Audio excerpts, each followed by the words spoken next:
কপালটা আছে না, কপালটা, এটা কিন্তু খুব বড় অবাক করার জিনিস।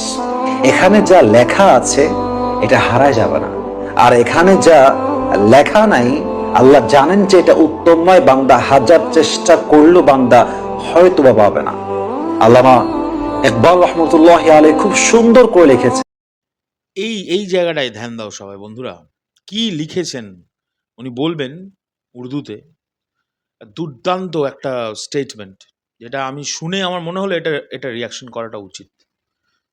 তোমরা কিন্তু কমেন্ট করে জানাবে। হ্যাঁ, जो नसीब में है वो कभी छिन नहीं सकता और जो नहीं है वो कभी मिल नहीं सकता। जो चला गया उस पर सब्र आ जाएगा और जो आएगा उस पर शुक्र आ जाएगा। रब की फैसले अकल से तोड़े नहीं जाते, रब की फैसले अकल से तोड़े नहीं जाते, ये दिल के यकीन से समझे जाते हैं।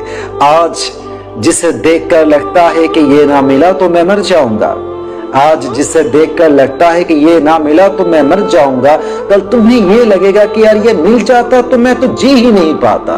কি অসাধারণ কথা, যেটা কপালে আছে কেউ কাটতে পারবে না, যেটা নাই সেটা কেউ আনতে পারবে না।